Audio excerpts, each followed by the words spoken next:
Goodness. What's going on, guys? This is Gene Jensen, and it is time for another Friday Night Live.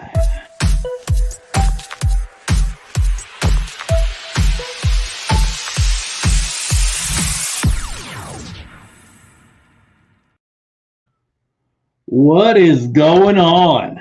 Goodness gracious. It's kind of snuck up on me. I was reading the email and looked over, and it was 9 o'clock. So I had to hurry up and jump on here. Let me get a few things situated on my big screen, and we will get things rocking and rolling. What is up, everybody? Aiden and Hayden got going on early today, man. You guys were going back and forth with comments. That was pretty cool. Jose Rios, what's going on? What's going on? Jose Rios asked me how long did it take me to reel in my 25-pound catfish. Not very long. Once I got him out of the rock pile, I was using 8-pound Seagar Brazex, and I didn't think I was going to get him in. But there was a guy behind me that was fishing out of his big boat for food. And so I asked him if he wanted it and took it over to his boat. So let him take it home. But goodness gracious, it was fun, though. But I knew probably 10, 15 seconds into it that it was not a bass. It was doing the old roll and weird head shake. So wasn't happy about not being a bass because I'm fishing a little tournament right now. But anyway, what's going on? Cali Bass Kid, what's up? John, what's going on, brother? Landon Daniel, what's up? What's going on? Timothy, that's funny about your hunting. He said, what's up?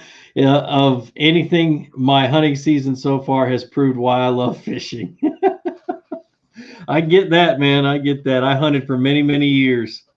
Goodness, I wish I still had time to focus a little bit on that, but I don't. So I'll let my kids hunt.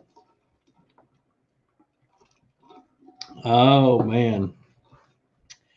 What's up? What's up? Joey Salter, what's going on? Lanny Mize, Eli Self, what's up, man? What's going on? I'll let people jump on there. Goodness, there's already 131 people on here. All right, quick business. You guys that come on here every Friday know what's going on. We do this little thing, a little giveaway that I do every month called Stuck on Fluke. Pretty simple. You go to my website, flukemaster.com, this one right here, and you pick up a sticker. Have them ship it to you when you get it shipped. Stick it on something fishing related, your truck, whatever. I don't care. Take a picture of it, put it on Instagram, use hashtag StuckOnFluke, and tag me in it. And once a month, I draw a winner, and the winner gets a $50 gift card from Tackle Warehouse and a $50 gift card to my website. And then in the spring, I'm going to draw from the winners, from the monthly winners, and I'm going to take somebody fishing. So that's the giveaway. Pretty cool. So go check it out on my website. And that's the business. So I want to tell you guys a little story before we go with the Q&A. I have had one of the hardest weeks of fishing that I've had all year. It took me two days to get my head out of my butt and decide that the bass, for some crazy reason, were deep. So what has happened was it's fall. I figured the bass were going to be in less than 5 feet of water. I spent days and what seems like forever going around with your typical fall baits and trying to get force feed bass. I mean, the bait fish were shallow, or some of the bait fish were shallow. And so I went around. Well, yesterday I finally said, you know what? I'm going to fish 15 feet and deeper. And so I grabbed some stuff, flutter spoon, that kind of thing that I would fish deep, and started to catch little bass. And then I started looking around, and the bait fish were all on the bottom in 15 to 20 feet of water. And I'm just like, there is something going on. And at this very moment, I still can't figure out what is keeping the bass and the bait fish, the rest of the bait fish, from moving shallow. I don't know if it's a water clarity issue, a plankton issue because the bait eat the plankton. I don't know. So I'm going to spend the next few days trying to figure that out. But I did catch a good one today, about a 5-pounder, a couple of threes in 15 feet of water on a rock pile. So, oh, goodness. But anyway, that's how my week is gone. So they aren't always shallow in the fall. And to this, I don't know if it was the tropical storm that came through, because we had the center of that tropical storm go straight through my neighborhood and straight through the lakes that I fish. So I don't know if that has something to do with it or what, but It's been weird. So anyway, it is what it is, what it is. Let's go back to that banner. All right. That was my story. Holy cow, Logan James Weaver. Read this, guys. He says, man, I've been watching your videos since I was 16 and I'm 21 now. That's awesome, man. That's awesome. Gosh, how long have I been doing this? Probably 12 years, 11 or 12 years. Man, it makes me wonder how many people I've taught how to fish. Goodness gracious. Anyway, Johnny Ariel, what's going on, man? He says, letting water out of my lake seems to have pushed them off the banks. Yeah, that'll do it in a heartbeat. They are mostly suspended. One only luck is a deep brush pile. Yeah, that would be what happens is as that water starts to fall, those bass, and all the fish really, but those bass get scared. They don't want to get trapped up in that shallow water where they can't get out. So they're going to pull out to the next available cover. And if the water keeps falling, they're going to pull out to the next available cover. And as they're draining that lake, that's what happens. They're not going to stay shallow. My lake is up as high as it'll go. It's not dropping or anything. It's just weird. It's just weird. Dale Morris says, congrats on your Georgia championship title. I should cry about not being able to catch fish too. It's different when this is what I do for a living. You guys get to go to work and have a bad day and then go fishing and have a good day. I have to go fishing and have a bad day. My bad day at work is a bad day of fishing. Hayden's making fun of my voice crack. Yeah, my throat's pretty dry. But I don't know why. It's just the weather. Everything's dry right now here in Georgia. Goodness, I just jumped past a whole bunch. Adrian Warfield asked a question about smallmouth fishing. I don't do a whole lot of smallmouth fishing. Go to the YouTube channel Smallmouth Experience, I think it's called. Ben Nowak is the guy that runs that deal. He is a smallmouth guru. I get up there and go fishing with him every other year or so. Great dude and really knows his smallmouth fishing. Michael Pacenti says chatterbait with a Fluke been killing it here in Northern California. That's awesome. You know what? I thought about doing that today, but the bass really haven't been chasing much. But if they start chasing, I want to take the skirt off of a chatterbait and just put a Fluke on there or a paddle tail Fluke or something and see what happens. Because I've seen a lot of pictures and a lot of video of pros doing that, like some of the touring pros.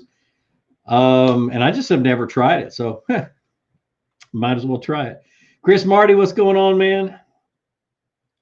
S&S Outdoors. I just got my first top water rod through my high school team, and I still need to spool it up.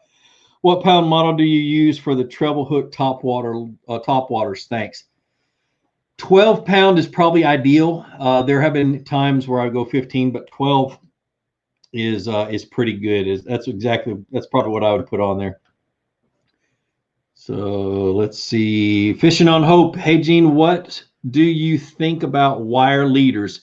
I fished the Plains River in Illinois and a lot of pike there. So when I'm up in La Crosse, Wisconsin, the few times I go up there, same issue. And I love to catch them on a hollow body frog, but I hate losing my frogs. So the first time I went up there, I didn't have any steel leaders, and I lost like 10 frogs in a day. That's a lot of money. So I started using really short, the lightest wire steel leaders I can find, and that's fine. Now, if I was cranking or anything like that, I think that steel leader would mess up the action of the crankbait too much, and so I probably wouldn't use it. But top water and that kind of stuff, I haven't had a problem at all using it. So what trailer works best with a buzz bait? Just your standard spinnerbait trailer hook. Oh, we're talking about trailer. I was thinking trailer hooks. I don't really use a trailer. What I do is I pull the skirt off of all of my buzz baits. You look in my kayak right now, and I've got 5 buzz baits in my cup holder. None of them have a skirt on it. And I'll throw a grub, like a little Fat Albert grub or a Rage grub, a paddle tail swim bait sometimes, but the two I throw the most is a grub and a horny toad, a Zoom horny toad. They're the two that I fish the most. I don't ever fish with a skirt unless I don't have anything to put on one, and then I I'll dig a skirt out of a spinnerbait or something. So, what's your advice on graphing a super grassy lake, as in all grass, no grass lines? You know, Wisconsin lakes. Golly. Honestly, I don't look for fish then. I look for drops and changes in depth and stuff like that. And I don't really pay much attention to looking for fish, because if they're in the grass or anything around it, it's going to be hard to see them. So I'm not looking for fish. I'm looking for changes in depth, in elevation. I'm looking for rocks. I'm looking for stumps and that kind of stuff that's in the grass. So that's basically what you got to do.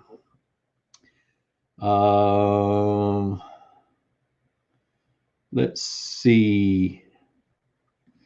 Hey, Gene, it's going to be 70 degrees all weekend in Buffalo. Wow, that's awesome. The last few weeks have been in the 40s. Any tips for late heat wave in the south, in the northeast? Go find the rocks and the logs that are in shallow water. I don't care how cold it is. There was a day years ago where I had to take a big rock and throw it on the boat ramp and break the ice on the end of the boat ramp here in Georgia, about a 1/4 inch of ice, and then get the boat in the water and then break ice all the way out to the main lake. And once I got out to the main lake, I started catching them on a spinnerbait, on rock that was on the bank or close to the bank, and on logs that were laying in the water, because that's what the sun heated up first. And so the bass kind of migrated that way. Now the bite didn't start until after, 11:30, 12, somewhere around noon. But once that sun got things warmed up, they moved right up against the rocks and the logs. So, Jose Rios, he says, your videos, oops, it just disappeared. Your videos have done a lot for me. I started fishing this past summer, and your videos have taught me a ton. Thank you for everything you do. Thanks, man. I really appreciate it. That's awesome. That's awesome. I don't know why my throat's so stinking dry. Trawpat Gaming. He says, I'm relatively new to Georgia, moved here in June, started kayak fishing, first time fishing ever in August. I've learned a ton from your videos. Keep up the great work. Thanks, man. Since you just moved here to Georgia, I give you a tip. Go to the Wildlife Resources Division, or the Department of Natural Resources website. Follow it into the fishing section of it, and then look for places to fish. And they have a huge list, and you can search by county. They have a huge list of all the public waters, small ponds, and so on and so forth that you can fish in Georgia. One of the best resources, man. Years ago, before, when gas prices were cheap, and before they shot up into the $4 range, $3 or $4 range, I was going to write a book on all the small lakes in Georgia, and I had to nix that because I couldn't afford the gas. So that was always a good resource, that part of the website. What's your best bet for Tennessee fishing over the next couple of weeks? There are a couple of nice kayak fishing tournaments down there. Whew. I don't know about the next couple of weeks. With the weather the way it's been, it kind of has to go like half week to half week, not even day to day, not week to week, but you got to plan 2 or 3 days ahead of time. If there's a warm up, they're going to pull shallow up into the thick stuff. If it's cold, they're just going to be a little slower. They're not going to, it just all depends. That's a hard question to answer, just because there's so much changing right now. The bass should be shallow, like dirt shallow, like you reach down in the water and feel the bottom, without falling out of your kayak. They should be that shallow. Now, it all depends. Like right now, I'm suffering from my bass are for some reason deep, and I don't know why. So that's kind of a roundabout way to not answer your question, but the best thing to do is start shallow, and if they're not shallow, move a little bit deeper till you find them. All right, I'm gonna jump way ahead because I'm way behind in questions.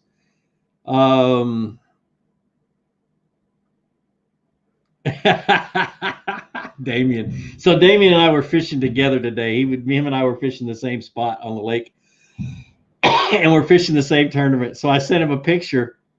I caught 2 fish after he left, not very big ones, but just enough to squeak ahead of him by 1/4 of an inch in the tournament.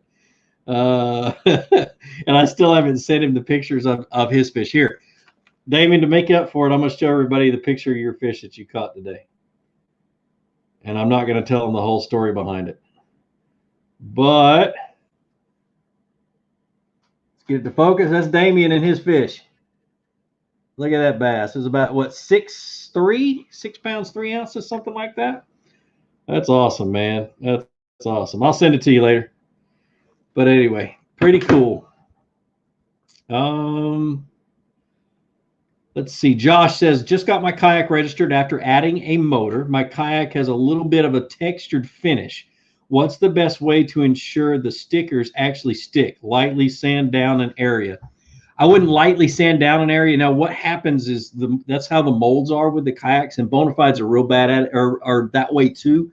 You have spots that are slick and you have spots that are textured. You're not going to get a sticker to stick on that textured stuff. So if it's your whole kayak, your option is to very carefully get a heat gun and heat the area you want to put the sticker in to smooth it out. You run a huge risk of melting your plastic way too much. So what Bonafide does after they get done pulling one out of a mold is they'll take actually a blowtorch. It's actually a big flamethrower, and they actually smooth it all out using a flamethrower while it's still hot and soft plastic. But that's the best way that I know of. The other way is just don't put a sticker where it's textured. Put stickers in other places. So oh, that's a good one. When you figured out they were deep, what was some of your go-to lures for that situation? I went to a blade bait, a spoon. What else did I throw? I ended up throwing a shaky head today, thanks to Damon. He loaned me a shaky head because I didn't have any. What else? In a Texas rig, something like they weren't on the bottom, but they were close enough to be able to catch them on something like that. If they're off the bottom a couple of feet, you'll never catch them on a jig or anything on the bottom. So that's what you need to try. That's what I went with.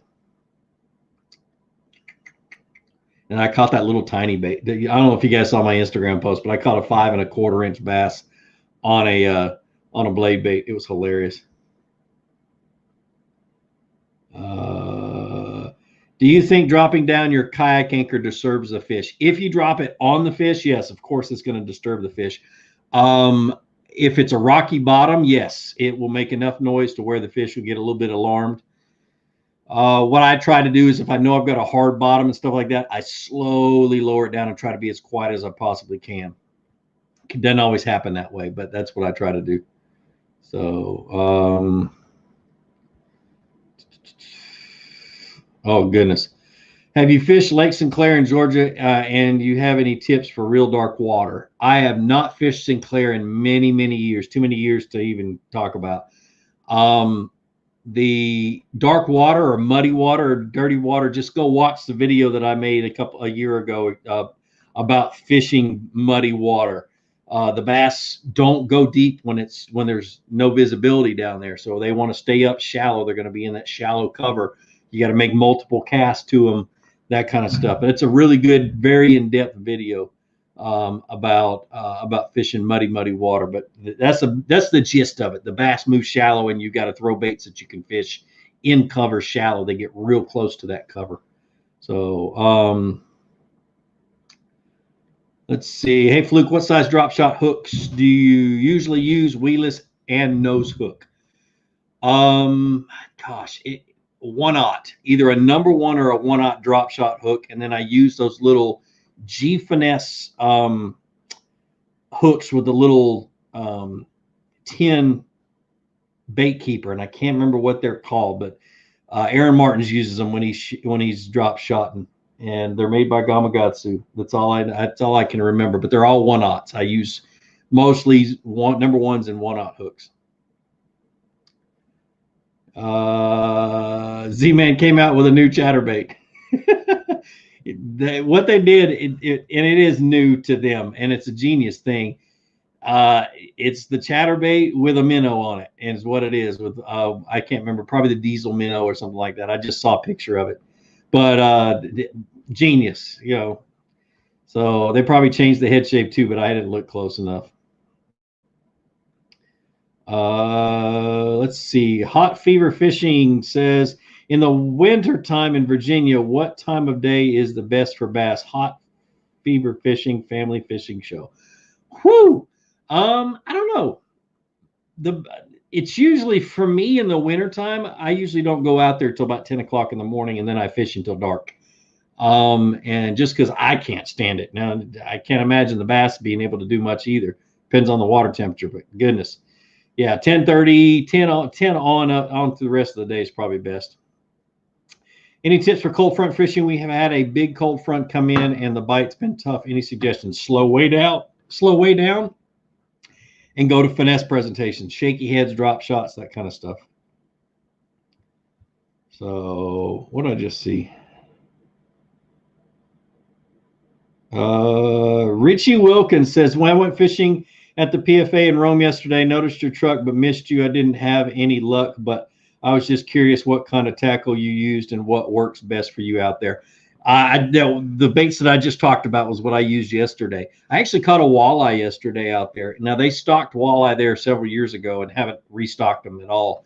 So they're few and far between, and game warden and the biologist always want to know when I catch one. And so I took pictures and everything else. But it was a 22.5-inch walleye. It's pretty nice. And I didn't have anything to put it in, so I put it back in the water. But yes, I know all you purists love to eat them, and I would too if I had something to put them in. I just rewatched your video on the Mojo rigs. When do you fish those season? It seems summertime, but what's the sweet spot? Spring, use a tiny lizard. So starting pre-spawn, anytime I've got submerged grass, I'm going to fish it all the way through to the end of summer, actually into fall, September, October here in Georgia, but until that grass is dead. So if you got grass that's submerged and the bass are in it, I'm throwing a Mojo rig. Simple and easy. What's up, Carolina Bass Hunter? How many Georgians does it take to count votes? I have no clue. I am not paying any attention to that bull crap. Getting into the sport, what's the best kayak and paddle I can buy for around 700 max? Kayak and paddle. So you're looking for about in my opinion, a good paddle is more important than a good kayak, to be honest with you, because you get a cheap paddle, it can leave you stranded, it can really work your arms real bad, and it can wear your butt out.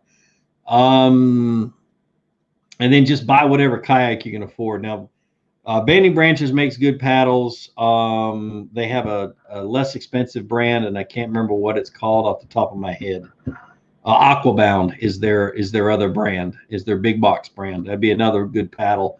But spend more money than you think you should on a paddle. My first paddle was $100, and I still have that paddle. My wife uses it. I use it when I'm not using my Banding Branches paddles. And it's a really good paddle, and it's lightweight, and it doesn't flex real bad, and it's easy to paddle for a long time. So that's kind of what you're looking for. But as for a boat, man, you got to get out and try them. Go to a paddle shop and get the paddle shop owner or the guys at the store to help you out, and then find out when their demo days are in the spring, and then go demo some kayaks. So definitely.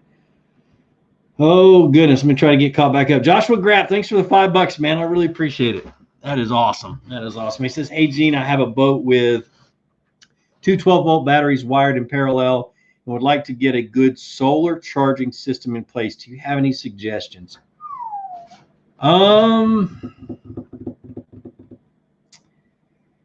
Dude, I haven't even looked at solar chargers in a long time. Look at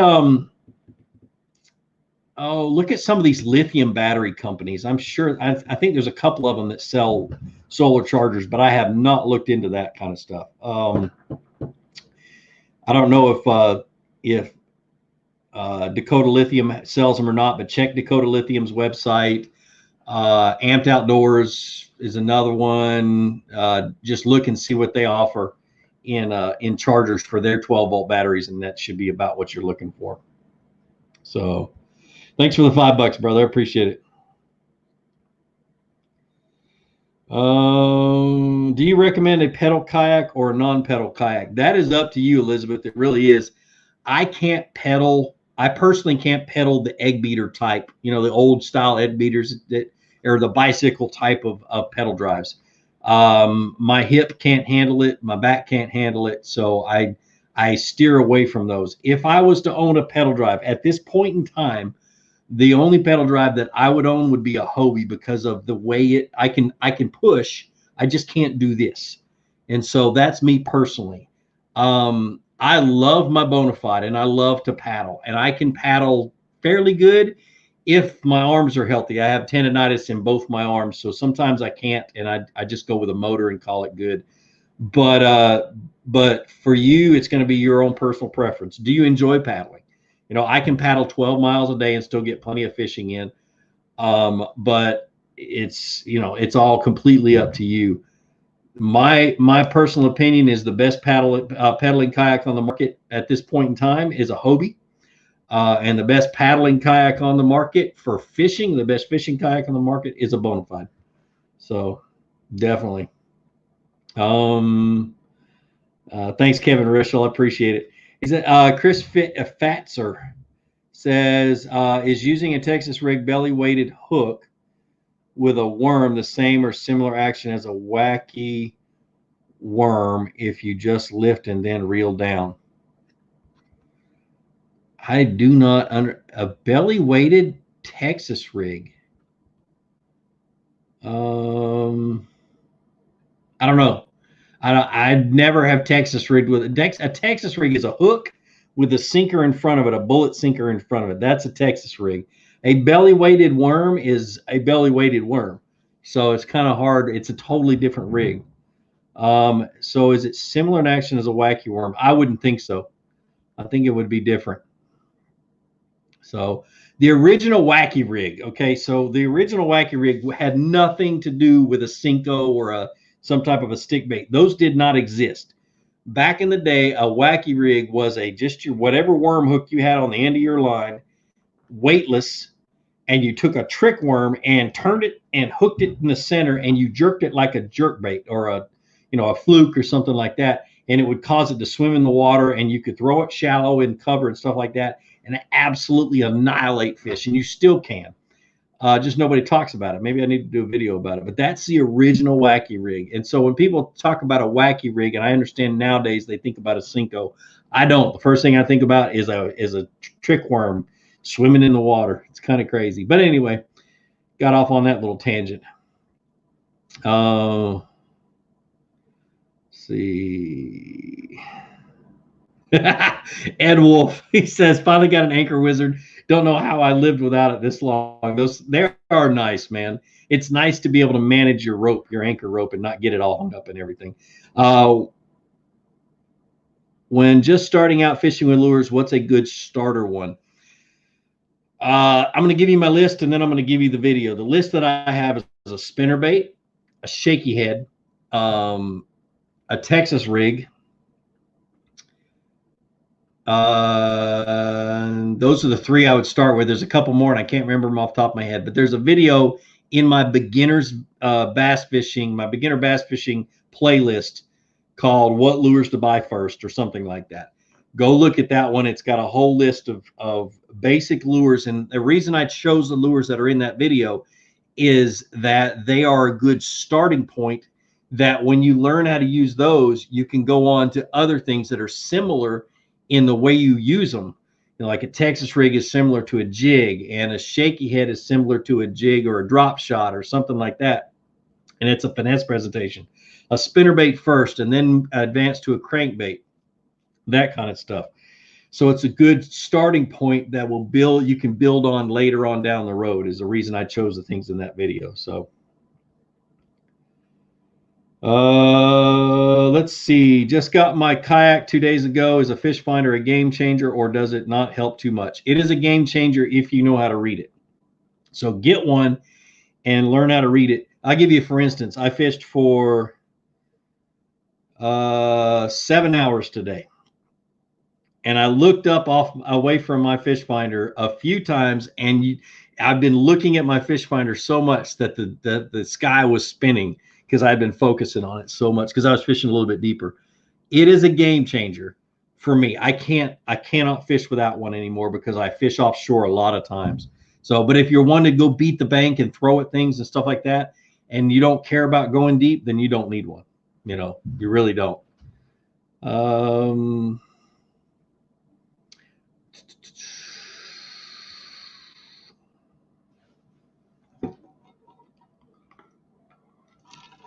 Sorry, I had to take a drink, and I'm trying to find a good question. Ever fish Grapevine Lake in Texas? I think I have once. I'd have to look on the map. I fished a few lakes in Texas, and some of them I'd like to forget. Belton is one of them.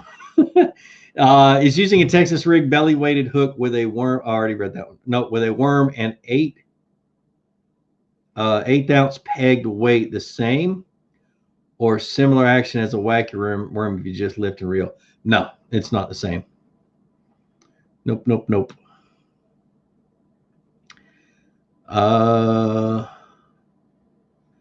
Here's a good question. Caden D Outdoors. What's the difference between a glass and a graphite rod? So glass rods are typically crankbait rods. And when you're fishing like deep diving crankbaits or most crankbaits, you need a rod that bends a lot, bends from a quarter of a way up the blank all the way out to the tip. And typically, and in the past, glass rods have been great for that. And the reason being is if you fish too stiff of a rod with a crankbait, if you set the hook like you normally would pretty hard, a stiff rod will pull that crankbait out of the bass's mouth before it has a chance to really get it good. And also makes it real easy for the bass to throw the hook because there's not a lot of play in that rod and it goes slack real easy. The only issue is when you have a big baits and big crankbaits and stuff like that, if you don't set the hook hard with a rod that bends a lot, you're really not going to get those big hooks buried in that fish. So it's kind of a give and take thing. But glass rods typically bend a lot more, but there are graphite crankbait rods out there that bend enough to be able to be perfect. And I don't fish glass rods. I used to.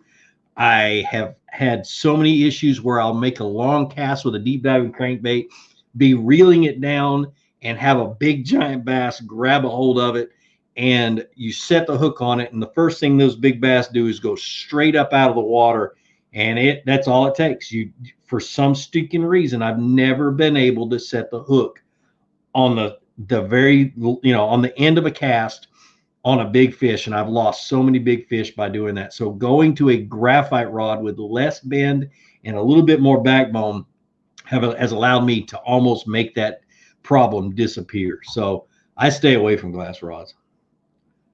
So sorry, I had to pick my nose. It was itching.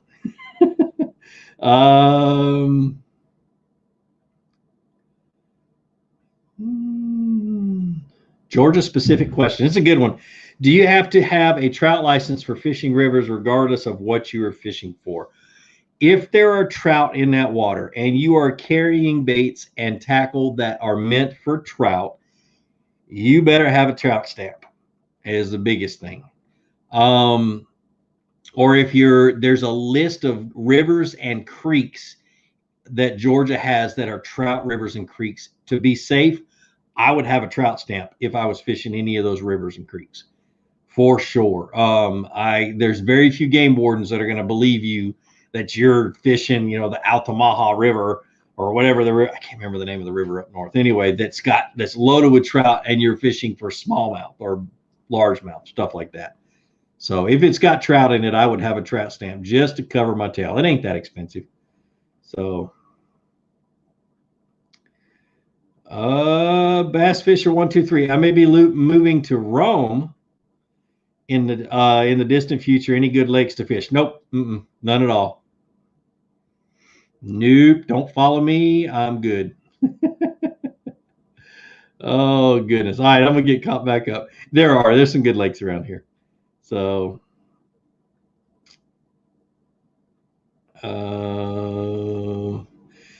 Dustin Weaver, not sure if you remember me, but I was working the TRC booth with Bass Geek last year at the East Tennessee Fishing Show and talking with you. And you made me tweak a technique I was using and it's paid off. Just wanted to say thank you, buddy. That's awesome, man. Yeah, I do remember you. I remember talking to you. I don't remember what the tip was, but I remember talking to you. You and Bass Geek, man. Eli Self, what do you think the best place or website for tackle is for college kid on a budget? Thanks. I buy all my stuff from, if I'm buying online, it's Tackle Warehouse is where I'm buying. I just am really picky about what I buy, and I don't buy a lot is the biggest thing. Set yourself a budget. Let me give you a for instance. One of the smartest things I ever did was when tungsten first came out. Tungsten was expensive, still is. I couldn't afford it, and I wanted to use it. I just couldn't afford it. So what I did is every paycheck I pulled money out and I went and I bought tungsten. At first, it was $10 a paycheck, and I'd go and buy whatever I could buy tungsten wise with that $10. And then it was $20, and I did that, and I did that for like 3 years, and then all of a sudden I had more tungsten than I needed, or actually, yeah, and I ended up using it, but it was 4 or 5 years worth of tungsten, which was great. But I did that specifically because I knew I wanted to fish with it, and I was making YouTube videos and stuff like that. But budget your money, pull a little bit out each month for your tackle, and don't go over it is the biggest thing.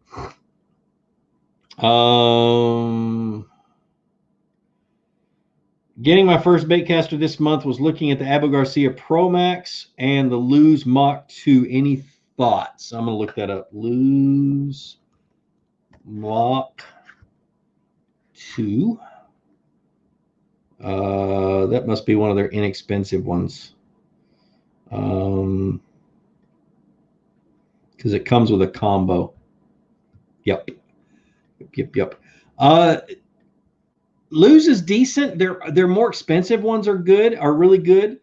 I've been using 13 for about 5 years now, and what I recommend for a first bait caster in the 13 line is the Origin series, either Origin A for $80 or the Origin C for $100. Really, really good. My son uses them. I've had a couple of them for 2 years.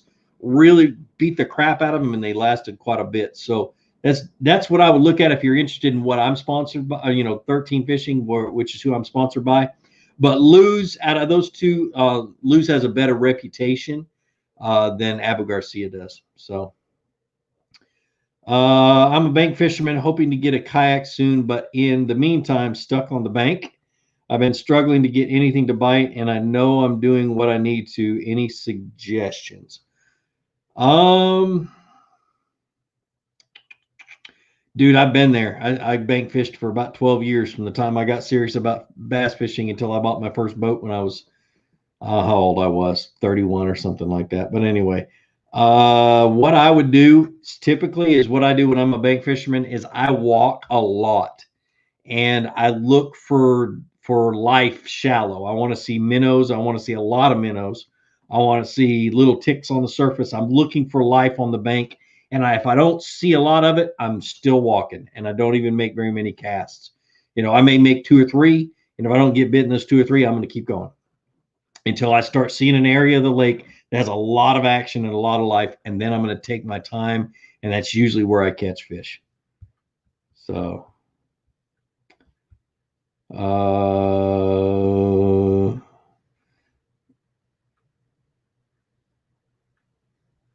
yeah, Damon's answering the question about where to go near Rome. That's awesome. Clemson, sorry, man. Thank you for teaching us all. Truly appreciate it. Fish Santee Cooper today for the first time. Got to go with a former pro. It was a blast. Favorite shaky head worm and favorite wacky rig hook. My favorite shaky head worm is the BFF, the 13 Fishing Bass Fishing Finesse.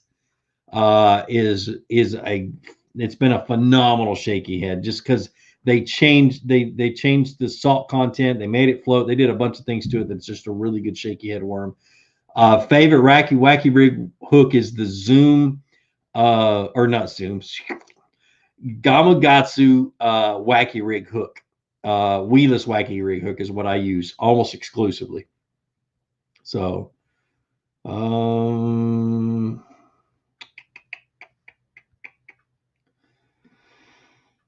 Fission says, hey brother, big fan here. Been watching you for a couple of years. I've been fishing for about 8 years, but recently got into rod and reel combinations. Can you recommend me a good all-purpose combo?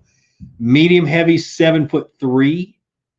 So if you prefer fishing like jigs and Texas rigs and things on the bottom and heavier baits like buzz baits and stuff like that, a medium heavy is perfect for you. If you like fishing spinner baits and crank baits and spooks, topwater walking baits, that kind of stuff, then you want to look for a medium fast action rod.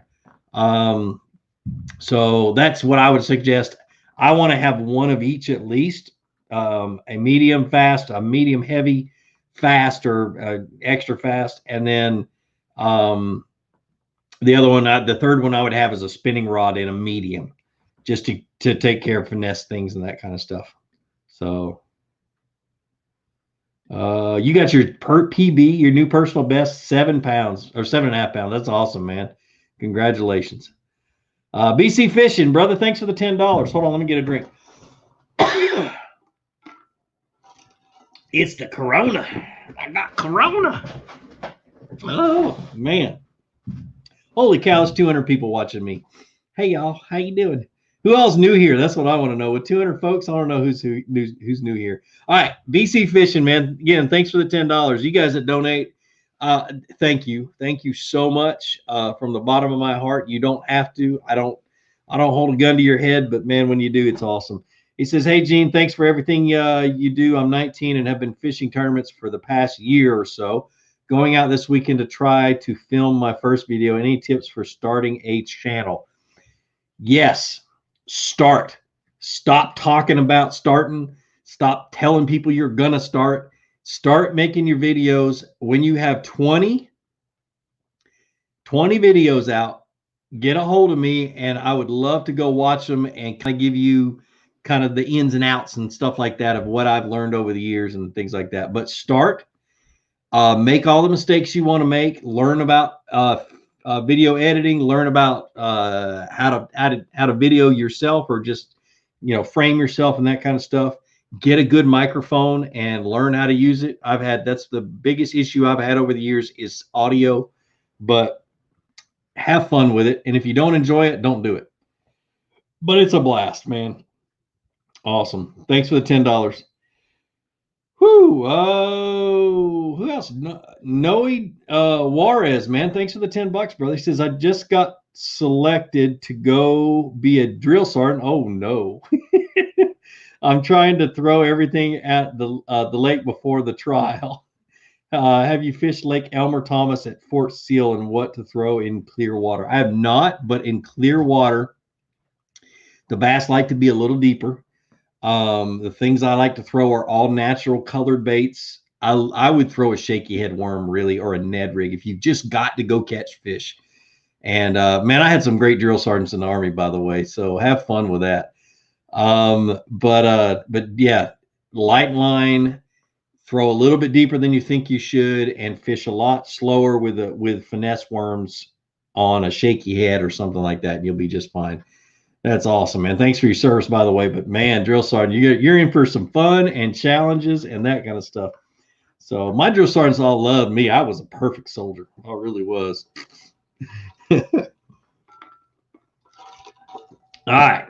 Let's keep rocking and rolling. Thanks for the $10, man. Or sergeant, should I say. Thanks for the $10. David Carver. Hey, Gene, how'd you do today? Won't say where you were at, but I was there too. Wish I could have met you personally. David, if you ever see me, come on up. Seriously, you can come right up to me, ask Damon, and you could literally fish right next to me, and we'll have a great conversation. I'll just show you how to catch all the fish. But yeah, dude, come say hi to me. I did pretty good. I caught a 5-pounder and some 3s, just enough to squeak in front of Damon in our tournament by 1/4 of an inch. I hope he's still on here because I love me and him trash talk all day. It's a lot of fun. Oh, goodness. Ralph Rookie, he says, I've been watching you all year and now have a question. I have a pedal drive kayak and planning on fishing more of the KBF trail next year. I want to add a motor, but not sure if the Motor Guide XI3 mounted on front or a Torpedo on the back. What is your feelings as you're using both? And we're only allowed one. And thanks for all your info. You much appreciated. Now, that's great, Ralph. I'm glad you asked that question. I was probably the driving force behind KBF asking the questions, or Chad asking the question about should we make the rule to where we can have 2 motors on the boat, because I love my Torpedo on the back and my XI3 on the front. They're both different motors. They're used for different things, and it's not very advantageous to run them both at the same time. It actually sucks. But if I had to choose between the two, which I have to, I'm going to choose the XI3 all day long. mainly because it is quiet.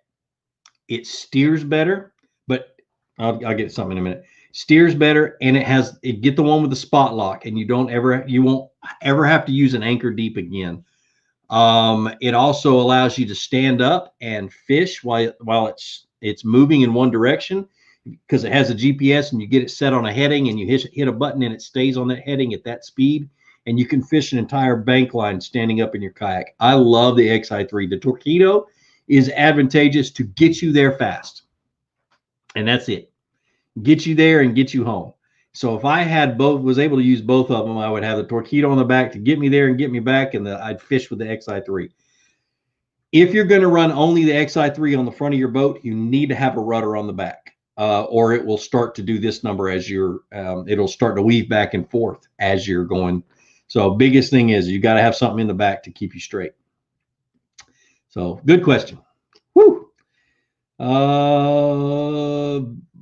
Barbecue Buccaneer, man, you must. I love smokers. I got one on the back porch. I've been smoking meat for a lot of years. But anyway, barbecue, welcome, man. I appreciate it. I'm super new. Just started following for a couple of months now. That's awesome. That's awesome. If you guys are new, make sure you subscribe, by the way. What has happened to your review channel? I got sick and tired of when I made a review of something that everybody got their butt hurt because they didn't like my opinion. And I really it got me so down in the dumps with all the jackass comments. Oops, sorry. All the jackleg comments that I just was like, you know what? This ain't even worth it.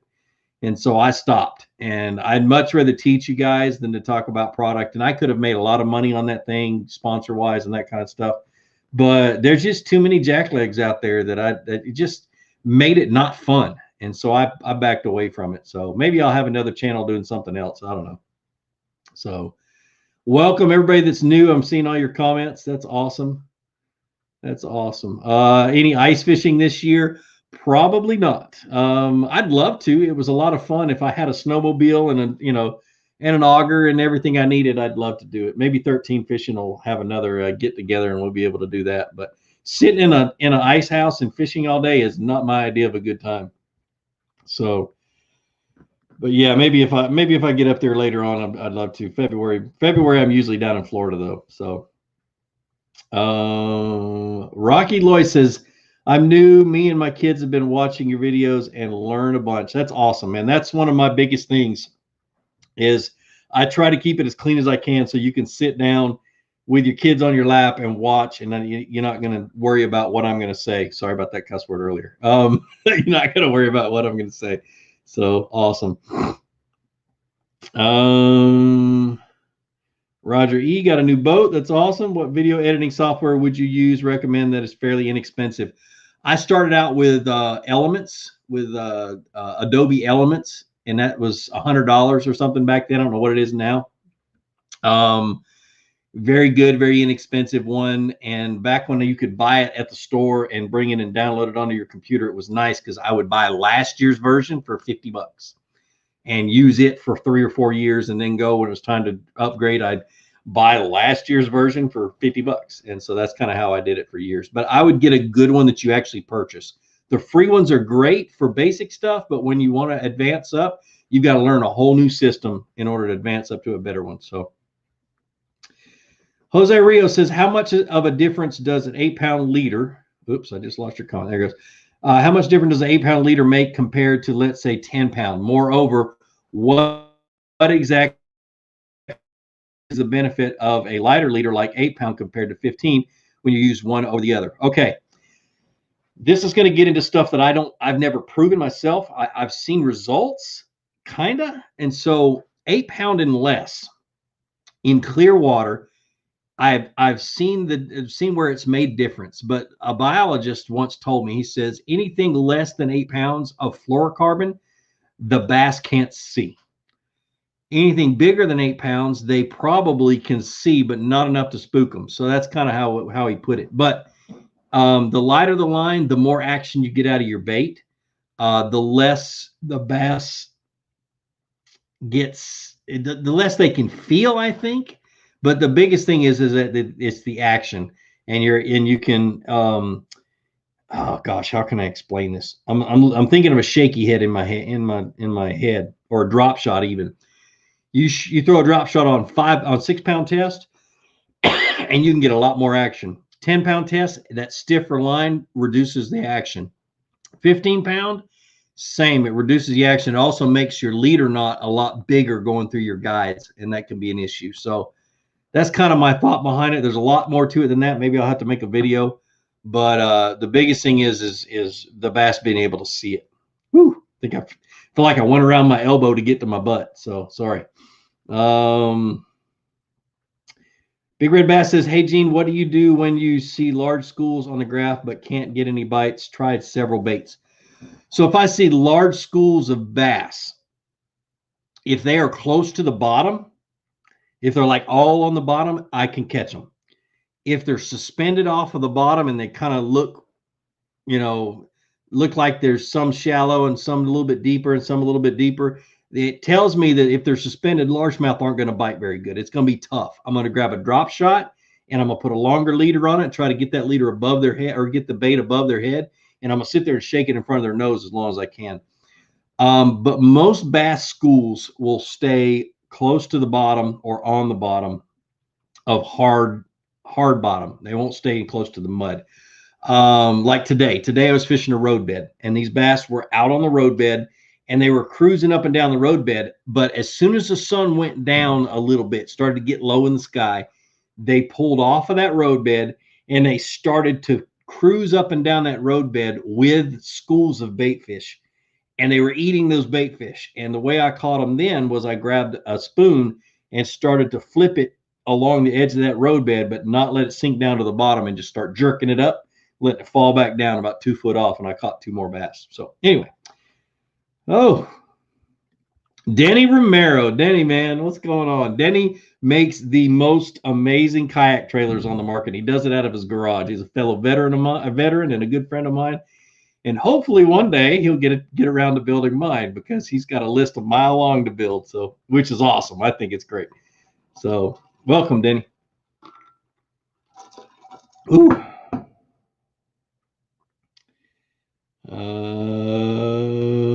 Just tried to send $10, got a failure error. Sorry, man. You impressed me with 2 times. The 2 times we met. That's awesome, man. That's okay. No biggie. You might want to check your bank account. No, I'm just kidding. Hey, Gene, just checking in to see what I'm spending money on this week in tackle. Seems like every time I watch your videos, it costs me money. Tim, if you're going to spend money now, go to my videos and click on my affiliate link to Tackle Warehouse, and then I get paid.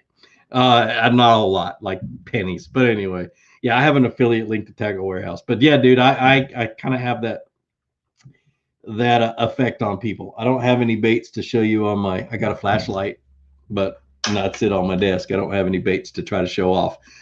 But definitely. Damon, I see your comment. I'm not going to respond. Your chick Belov. I went fishing last weekend, not a bite, tried all types of soft plastics. Any tips for this time of the year? Typically, if you're not getting a bite and you tried everything in your tackle box, it usually has to do with the fact that the fish aren't there. You have to move around till you find the fish. Typically, this time of the year, the fish are shallow. They're going to be feeding on bait fish. And if you can find the bait fish, you can find the bass. And that was my problem this week, is I knew they were shallow. I fished for 3 days shallow. There was some bait fish up there, but there were no bass. And it took me that long to figure it out and go deep. And I found it, started catching them deep. So,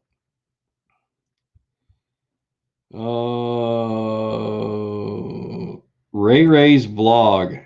If I go fishing on my pond, will the hooks hurt my fish? A fish does not have the part of the brain that feels pain. And so, no, they're not going to be hurting. What you're doing is, when they fight, they're trying to get back into the safety of wherever you just took them from, is what they're trying to do.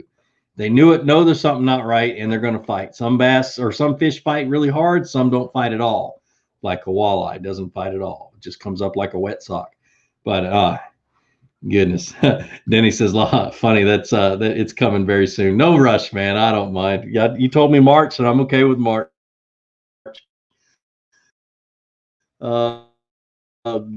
Goodness.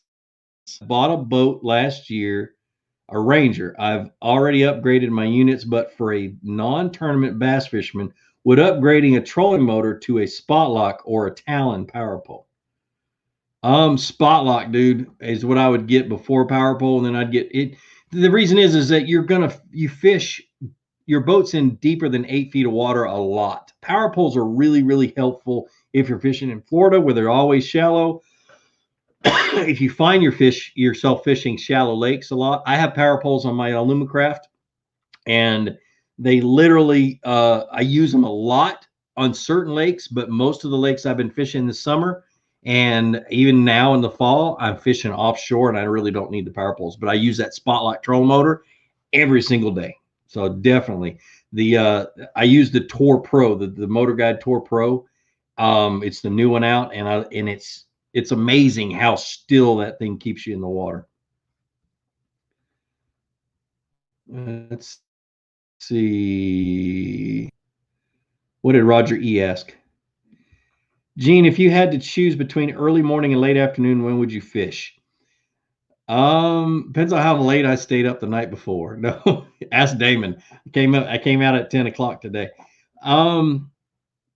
Honestly, I'm the type of guy that loves to fish from the time you can see to the time you can't see. So from sun up to sundown. I've been known to do that a lot. But if I had to choose between the two, early morning would be my favorite most of the year. This time of the year, as it gets colder and colder, I'm going to switch to later in the afternoon.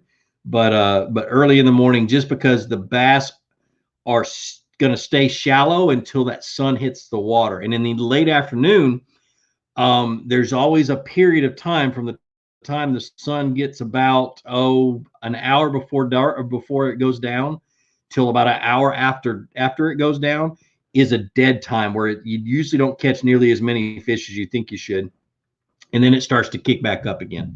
So that's why in the morning they're going to bite until that sun gets on the water, and it usually gives you an hour or 2 or 3 hours to really have some fun when it's already daylight. So good question. I love that one. Jennifer Ellis, how you doing? She said, how long should you wait to change your bait if you aren't having any luck? As soon as you lose confidence in that bait is when you change. That was one of the things that absolutely changed my success in fishing, changed the way I fish or anything else. Is I got to the point where I could realize that I had lost confidence in either the bait or the spot I was fishing, and I got to where I stopped myself. Well, we'll give it a little bit longer. Well, we'll try this a little bit longer. And I stopped doing that. And now when I lose confidence in a bait, I don't care if I just tied it on and I made the cast. I'm going to unhook it and I'm going to tie something else on and go and fish it. So that's basically what changed my fishing. You got to be able to recognize that. The faster you recognize that, the more fish you're going to catch.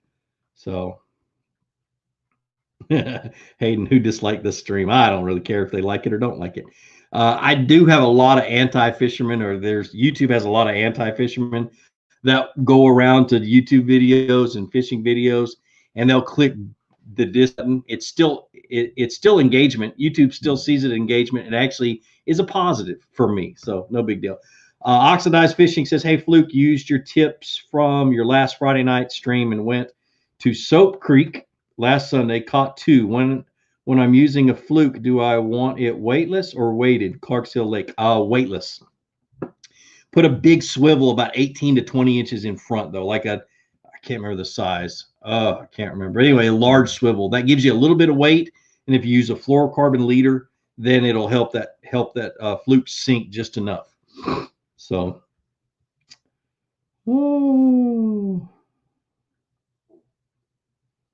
let's see. How long do you typically keep a bait or lure on before changing? Oh, yeah. I just answered that question for somebody else.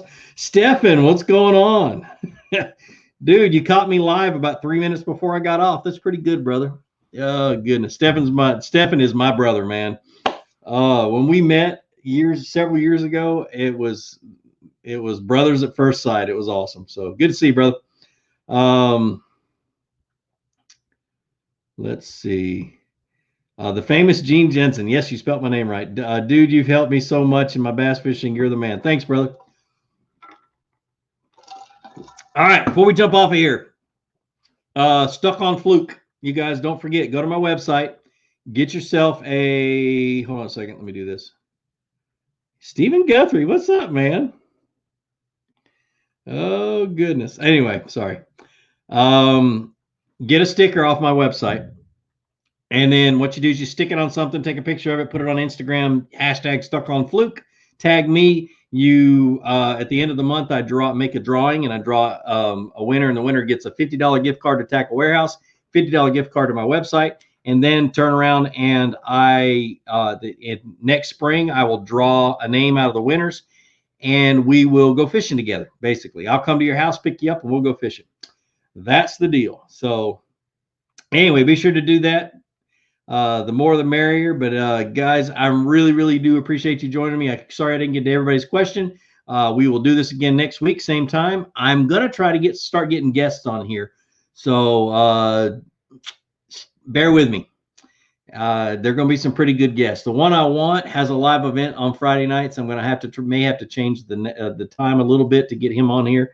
But definitely we're going to start doing a little few things different to get you guys a little bit different look on things. So anyway, like I say, be sure to introduce somebody to fishing, introduce them to my channel. Let me help you teach them how to fish. More importantly, get out on the water, go and catch some fish, and have a great day. We'll see you.